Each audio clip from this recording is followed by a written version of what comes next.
감사합니다. 5월은 흔히 가정의 달이라고 합니다. 교회에서도 5월을 가정의 달로 지키고 있습니다. 그래서 어린이 주일이 있고 어버이 주일이 있습니다. 오늘은 어린이 주일이고 다음 주일은 어버이 주일로 지킬 것입니다. 그리고 그에 따른 다양한 행사도 준비하고 있습니다. 특별히 올해는 다음 주일 어버이 주일을 세대 통합 예배를 드리는 날로 정했습니다. 다음 주일은 그러니까 주일학교 예배를 따로 드리지 않고 전체 교인이 모든 세대가 통합해서 이 같은 시간에 이곳에서 예배를 드립니다. 상당히 복잡할 수는 있겠지만 상당히 뜻깊은 시간이 될 것입니다.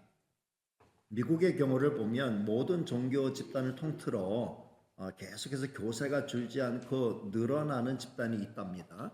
그 집단의 특징을 조사해 보니까 부모와 자녀가 같이 모여서 예배를 드린다는 거죠. 부모와 자녀가 같이 모여서 예배를 드리면 예배 분위기가 소란스러워질 것 같지만 자녀가 자연스럽게 부모의 신앙을 보고 배우게 된다는 것입니다. 지금 한국 교회는 거의 모든 교회가 주일학교 예배를 따로 드리고 있습니다. 우리도 지금 주일학교 예배를 따로 드리고 있죠. 거기에 따른 장점이 분명히 있습니다. 그렇지만 단점도 있다라는 거죠. 세대와 나이에 맞춘 예배와 교육은 분명 효과가 있습니다. 예배의 분산 효과도 있지요. 그렇지만 부모의 신앙을 보고 배울 수 없다는 큰 단점이 있습니다. 따라서 우리 교회는 자주는 못하지만 1년에 몇 차례라도 세대 통합 예배를 드리려고 합니다.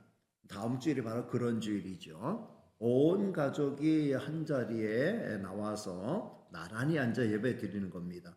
부모와 자녀, 할아버지, 할머니, 손자들이 같은 자리에 앉아 예배 드리는 모습 얼마나 아름답겠습니까? 그리고 다음 주일 교회에서는 이렇게 세대 통합 예배만 드리는 게 아니라 가족 단위로 교회 주변 곳곳에 좀 포토존을 마련해 가지고 가족 사진을 촬영할 수 있는 그런 기회를 드리려고 합니다. 자기 폰 가지고 찍는 게 제일 좋고 아니면 찍어달라고 해서 이렇게 사진 찍어서 그걸 잘 나온 것을 교회 사무실에다 제출을 하면은 교회에서는 그거를 다음 주에 교회 곳곳에 전시를 할 거예요. 그러면 여러분들 그걸 보고 야, 이 사진 정말 예쁘고 멋있다. 이 가족 정말 멋있다. 거기다 스티커 하나 딱 붙여주면은 스티커 많이 받은 이런 가족들은 가족들대로 스티커를 하나도 못 받은 가족은 하나도 못 받은 가족대로 상을 다 드리긴 드릴 거예요. 어쨌든 그래서 시상도 하고 가족 사진도 찍고 하는 그런 기회를 가지려고 합니다. 저 같은 경우는 철원에 있는 딸네 가정도 다 오라고 해서 이제 우리 아들네 식구들하고 딸네 식구들하고 8 식구가 한번 단체 사진, 가족 사진 그렇게 찍은 경우가 없는데 한번 찍어보려고 합니다. 그래서 다음 주일은 마치 홈커밍 데이와 같은 그런 주일이 되면 좋겠다 이런 생각을 해봅니다. 모든 식구가 주 안에서 같은 자리에 모여서 예배드리고 가족 사진을 남기고 하면 정말 뜻깊은 그런 행사가 되지 않을까요? 가능하면 집을 떠나 있는 자녀들도 다음 주에는 한번 와라 해가지고 같이 예배드리면 좋겠습니다. 저는 벌써부터 기대가 됩니다. 이를 위해서 잘 준비해 주시기를 주님의 이름으로 부탁을 드립니다. 자, 오늘은 지난 시간에 이어서 아브라함의 믿음을 추가해서 살펴보고 그 아브라함의 자손들인 이삭, 야곱, 요셉의 믿음을 살펴보도록 하겠습니다. 자, 먼저 17절 말씀을 같이 읽겠습니다. 시작. 아브라함은 시험을 받을 때에 믿음으로 이삭을 드렸으니 그는 약속들을 받은 자로 돼 그 외아들을 드렸느니라. 아멘. 아브라함이 그 외아들 이삭을 하나님께 번제물로 드렸다라는 말씀이죠. 지난 시간에 말씀드렸던 것처럼 이삭은 아브라함이 100세가 되어 겨우 얻은 믿음의 후손이죠. 하나님은 아브라함을 75세 때 부르셨잖아요. 그런 큰 민족을 이룰 것을 약속하면서 불렀지만 25년 기다려 겨우 믿음의 아들 하나 얻었습니다. 아브라함은 이 이삭을 애지중지 키웠죠. 아브라함을 향한 하나님의 모든 약속은 이 아들 이삭을 통해서 이루어질 것이기에 그만큼 소중했던 아들입니다. 아브라함에게 있어서 이삭은 늦게 얻은 귀하디 귀한 아들인데다 하나님의 모든 약속이 집중된 아들이니 소중하지 않을 수 없었습니다. 감사한 것은 아브라함과 사라의 기대대로 이삭은 무럭무럭 잘 커주었습니다. 근데 어느 정도 이제 소년의 티를 벗어나게 될 즈음 청천벽력과 같은 하나님의 명령을 받게 되죠. 아무리 어려운 시험이라도 이런 시험은 없을 거예요. 하나님의 명령은 하나님이 지시하는 산에 올라가서 그 아들, 하나님이 선물로 준 그 아들 이삭을 잡아서 번제물로 드리라 라고 하는 것입니다. 아브라함은 처음에는 자기의 귀를 의심했죠. 나이가 들으니 헛소리를 다 듣게 되는구나 라고 생각했습니다. 그러나 그가 들은 소리는 헛소리가 아니었습니다. 이미 오래전에 자기를 불러 약속하셨던 그 하나님의 음성이 똑같아요. 같은 하나님의 음성이 오늘은 그 아들 이삭을 잡아 번제물로 드리라라는 거예요. 도무지 수긍하기 힘든 하나님의 명령이었습니다. 그러나 거역할 수 없는 하나님의 명령이라는 것을 아브라함은 너무 잘 알았죠. 이제까지 자기의 삶에 기적처럼 역사하신 하나님이 지금은 무슨 다른 계획이 있으신지 이 엄청난 명령을 내리신 것입니다. 밤새 고민에 고민을 거듭했지만 아브라함의 결론은 하나님의 명령을 거역할 수는 없다라는 거예요. 아브라함은 순종을 결단했습니다. 결코 기쁨의 순종은 아니죠. 모리아 산을 오르는 그의 발걸음은 결코 가벼운 발걸음이 아니었습니다. 천근만근도 이렇게 무거울 수가 없습니다. 그렇게 힘들게 산을 올라가는데 폐부를 찌르는 아들 이삭의 질문이 있었어요. 불사를 나무단을 이삭의 어깨에 지우고 자기는 아들을 죽일 칼과 아들을 태울 불을 준비해서 올라가는데 제물이 될 양은 어디에도 없는 거예요. 이삭이 질문하는 거예요. 불과 나무는 있거니와 번제할 어린 양은 어디 있나이까? 라고 물었습니다. 가장 피하고 싶은 질문이 아닐 수 없죠. 그러나 절대로 피할 수 없고 대답하지 않을 수 없는 질문이었습니다. 아브라함은 겨우 이렇게 대답하죠. 내 아들아, 번제할 어린 양은 하나님이 자기를 위해서 친히 준비하실 거야. 아브라함의 대답은 궁색하기 이를 데 없는 대답이었어요. 그러나 그것은 그야말로 대단한 믿음의 대답이었어요. 하나님이 준비하실 거야. 아들 잡으러 제물로 드리러 올라가는 이 아브라함이 하나님이 준비하실 거야. 그 말로 둘러댄 거죠. 근데 하나님은 그 아브라함의 말대로 자기를 위해서 친히 제물을 준비하고 계셨다는 사실입니다. 성도 여러분, 우리는 그 다음을 제대로 내다보지 못하고 믿음의 발걸음을 옮깁니다. 그러나 하나님은 이미 그 다음을 준비하고 우리의 걸음을 인도하신다는 거죠. 중요한 것은 하나님의 말씀에 순종하여 믿음의 발걸음을 옮겨 놓는다는 것입니다. 가라고 하면 가고 서라고 하면 서면 됩니다. 그 다음은 하나님이 알아서 하시는 거죠. 히브리서는 그때 아브라함이 가졌던 믿음을 이렇게 소개하죠. 19절 말씀 같이 읽겠습니다. 시작. 그가 하나님이 능히 이삭을 죽은 자 가운데서 다시 살리실 줄로 생각한지라 비유컨대 그를 죽은 자 가운데서 도로 받은 것이니라. 모리아산 정상에 오른 아브라함과 이삭 부자는 제단을 쌓고 그 위에 나무를 이삭이 짊어지고 올라온 나무를 버리죠. 이제 그 위에 제물을 올릴 차례가 되었습니다. 지금부터 이제 제 상상. 아브라함은 아들 이삭의 손을 꼭 잡죠. 내 사랑하는 아들 이삭아, 내 눈에 넣어도 아프지 않을 이삭. 내 모든 것보다 더 소중한 아들 이삭. 내가 너 얼마나 사랑하는지 잘 알지? 아버지, 왜 그래요? 오늘따라 이상해요. 무슨 일 있어요? 내 사랑하는 아들 이삭아. 말씀하세요, 아버지. 무슨 일 있어요? 또 한참을 기다려. 솔직하게 말할게. 놀라지 말아라. 하나님이 너를 요구하신다. 너를 번제물로 드리라고 해.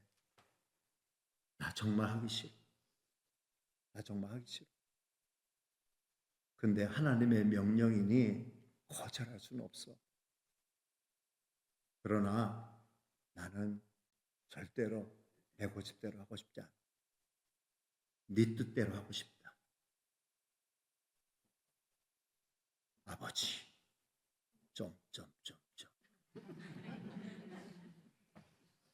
내 아들 이삭아,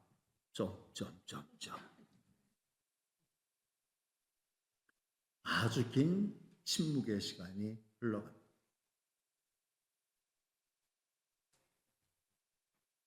드디어 이삭이 입을 열어 말하는 거예요.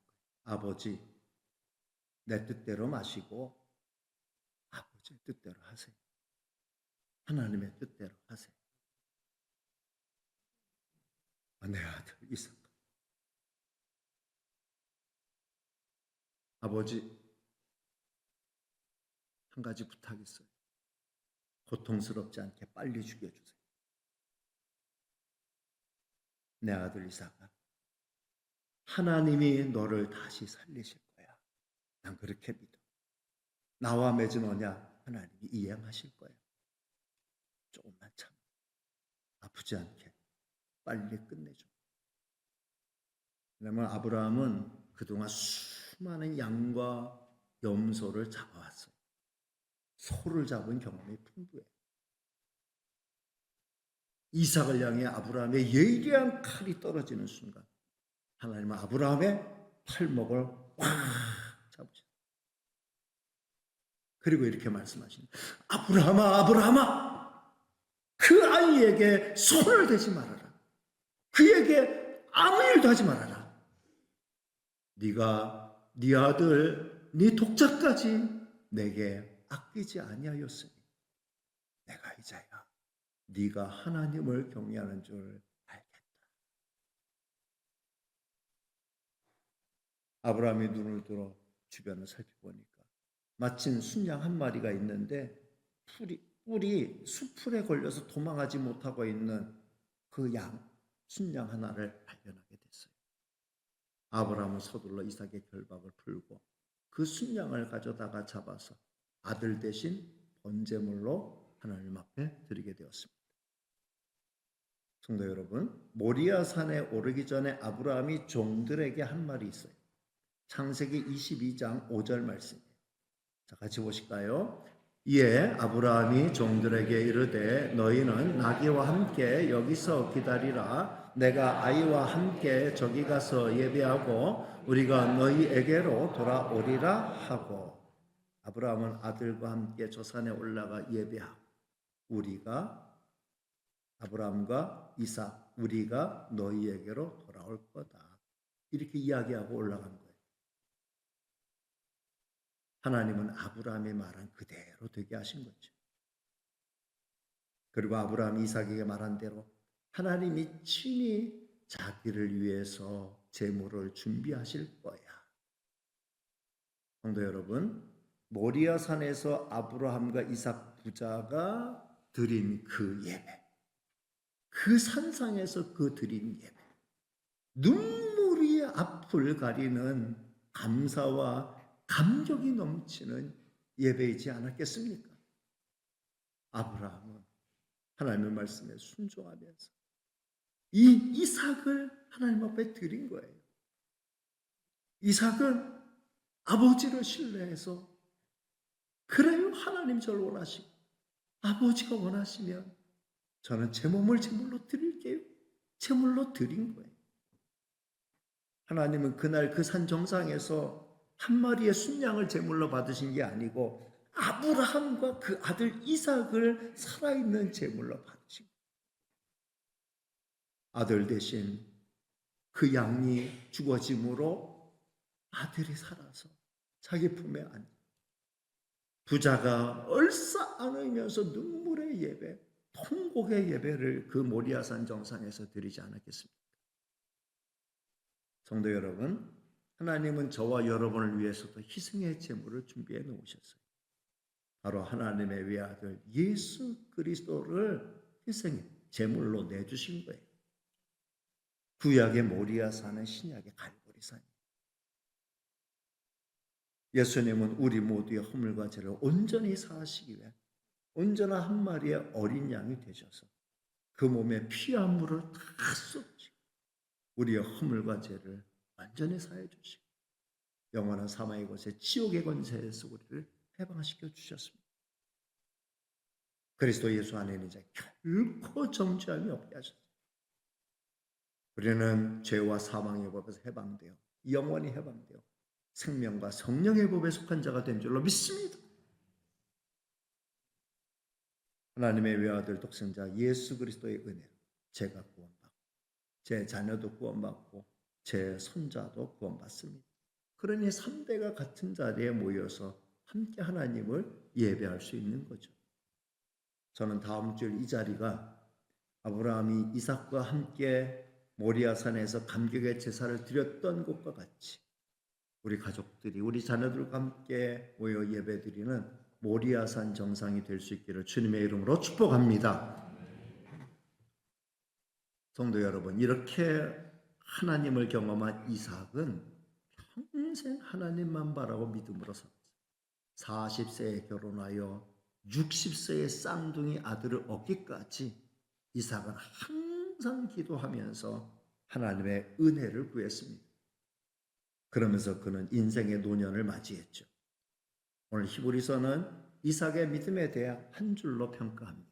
20절 말씀을 같이 읽겠습니다. 시작. 믿음으로 이삭은 장차 있을 일에 대하여 야곱과 에서에게 축복하였으며 이삭의 믿음은 아버지 아브라함을 통해 주신 약속의 말씀 그리고 중요할 때마다 자기에게도 나타나셔서 주셨던 하나님의 약속의 말씀을 믿는 믿음이었습니다.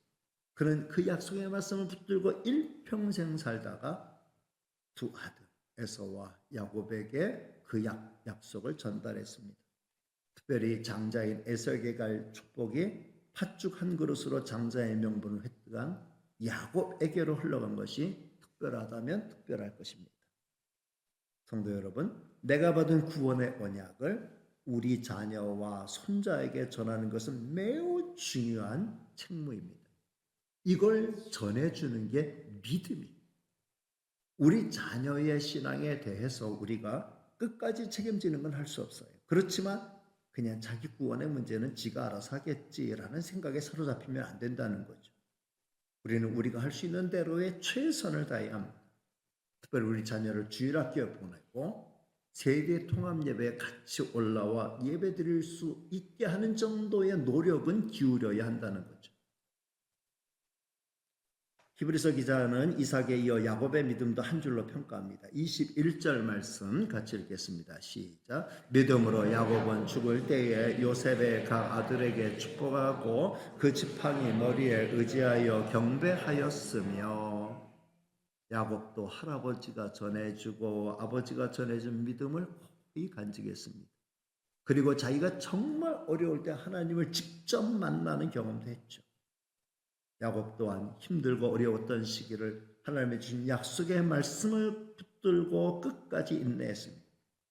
그걸 붙들고 일평생 살다가 죽을 때에 그 자녀들에게 그 약속을 유언의 기도로 전달했습니다. 오늘 말씀도 믿음으로 야곱은 죽을 때 그 믿음이 빛났다는 거죠. 성도 여러분, 유언은 가장 강력한 부모의 뜻이죠.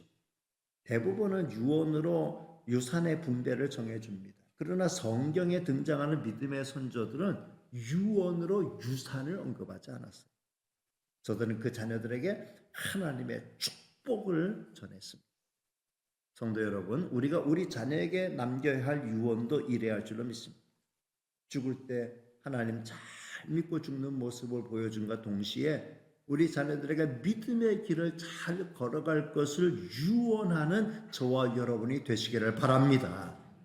그리고 우리가 언제 갑자기 죽을지 모르잖아요.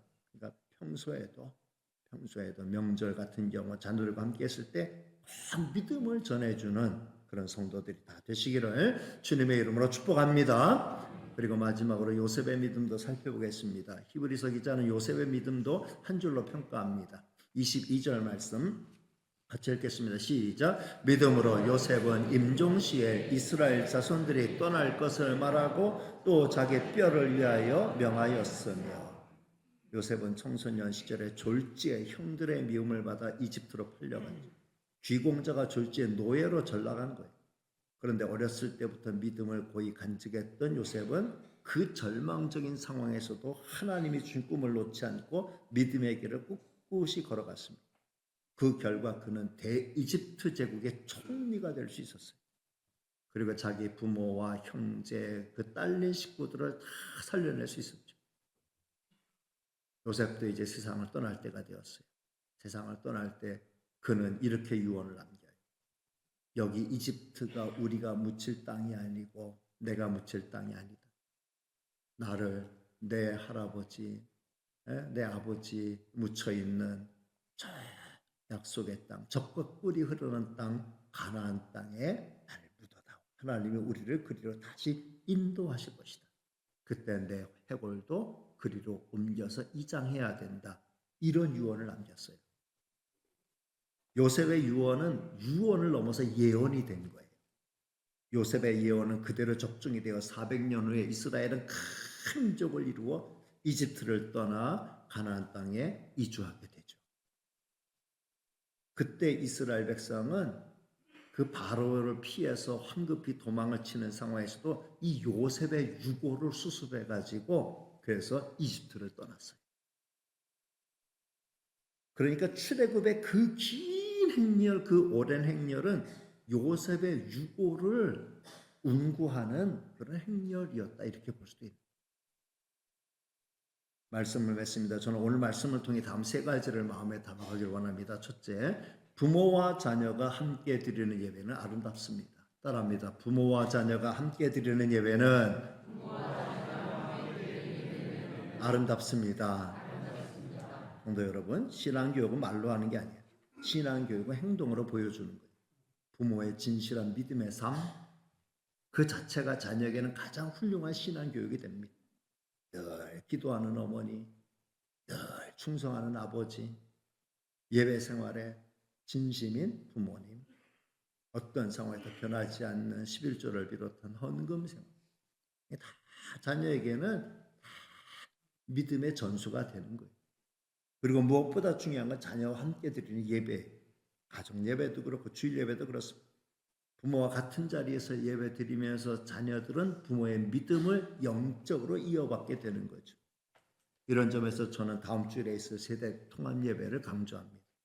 다음 주일에 온 가족이 같은 장소에 모여서 하나님 앞에 같이 예배 드리면 좋겠어요. 꼭 기억하시고 소중한 기회를 잘 활용하시기를 바랍니다. 두 번째는 하나님은 우리를 위해 외아들을 내주셨습니다. 따라합니다. 하나님은 우리를 위해 외아들을 내주셨습니다. 다른 무엇을 위해 내 외아들을 내준다는 것 절대로 할 수 없는 일. 하나님은 지금 우리에게 자녀 내놔라, 외아들 내놔라 이렇게 요구하지 않으셔요. 가장 특별했던 아브라함에게만 하나님이 그를 시험하기 위해서 요구했던 거고 진짜 이삭 잡아가려고 했던 건 아니죠. 하나님은 후에도 자녀를 하나님 앞에 제물로 드리는 건 원하지 않으셨어요. 미가서 6절로 8절까지 말씀을 띄워드리겠습니다.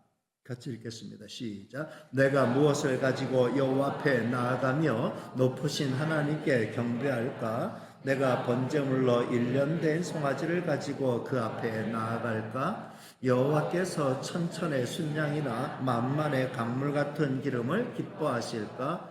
내 허물을 위하여 내 마다들을 내 영혼의 죄로 말미암아 내 몸의 열매를 드릴까? 사람아, 주께서 선한 것이 무엇임을 내게 보이셨나니? 여호와께서 내게 구하시는 것은 오직 정의를 행하며 인자를 사랑하며 겸손하게 내 하나님과 함께 하는 것이 아니냐. 아멘. 내 영혼의 내 허물을 위해 내 마다들, 내 영혼의 죄를 위하여 내 몸의 열매, 내 자녀를 드릴까? 이 사람아, 하나님이 선한 게 뭔지를 알려주시지 아니하였느냐? 하나님이 너에게 원하시는 건 정의를 행하고 인자, 사랑하고 겸손하게 내 하나님과 함께 행하는 것이다. 하나님은 우리 자녀를 제물로 내놓으라고 요구하시는 분이 아니에요. 오히려 그 반대로 하나님이 우리를 위해서 그 외아들을 내주신 줄로 믿습니다. 하나님은 우리를 사랑하셔서 독생자 예수 그리스도를 통째로 내주셨어요. 하나님의 아들 예수 그리스도는 하늘 영광 보좌 배우시고 낮고 천한 이 땅에 온전한 사람, 우리와 똑같은 혈과 육을 입은 육체로 오셔서 우리가 달려 죽어야 될 저주의 나무에 친히 양손 양발에 못 박히시고 그 몸의 피함으로 다 쏟으시고 온전한 희생의 제물이 되셔서 구원의 문을 열어주셨어요. 우리가 이제까지 히브리서 1장부터 10장까지 살펴본 내용, 귀에 못이 박히도록 들었던 내용이 그 내용입니다. 세 번째, 가장 좋은 신앙 교육은 좋은 유언을 남기는 것입니다. 따라합니다. 가장 좋은 신앙 교육은 좋은 유언을 남기는 것입니다. 믿음의 조상들이 잘한 일 가운데 하나는 믿음을 자기 자녀들에게 전수한 건데 그 방법 가운데 하나가 좋은 유언을 남긴 거예요. 마지막을 아름답게 장식했어요. 과정이 잘못됐다는 게 아니라 마지막까지 아름다웠다는 거죠. 유언만 남기지 않고 하나님의 축복을 그대로 전했어요. 저들은 자기 자녀들의 머리에 안수하며 축복했습니다. 우리 장로교회를 비롯해 많은 교회는 평신도가 안수하는 것을 전통적으로 금하고 있습니다. 그러나 부모가 자기 자녀의 머리에 손을 얹고 안수하여 기도하는 것은 금하지 않아요. 이거는 부모가 자녀를 축복할 수 있는 권리이면서 의무예요. 여러분, 여러분의 자녀를 여러분이 아니면 누가 그렇게 간절히 축복하며 기도할 수 있겠어요? 가능하면 매일 잘 때마다 아이 머리에 손을 얹고 축복하며 기도하시길 바랍니다. 아이들이 아프고 힘들 때 그 손 붙잡고 그 머리에 손잡고 잠자는 머리에 손잡고 손 얹고 기도하시길 바랍니다. 그리고 여러분 죽기 전에 꼭 유언으로 자녀를 축복하며 기도하시기를 바랍니다. 믿음 생활에 승리할 것을 꼭 유언하시기를 바랍니다. 가정의 달에 여러분의 가정에 우리 하나님의 은혜가 풍성하게 임하기를 다시 한번 주님의 이름으로 축복합니다. 기도하겠습니다.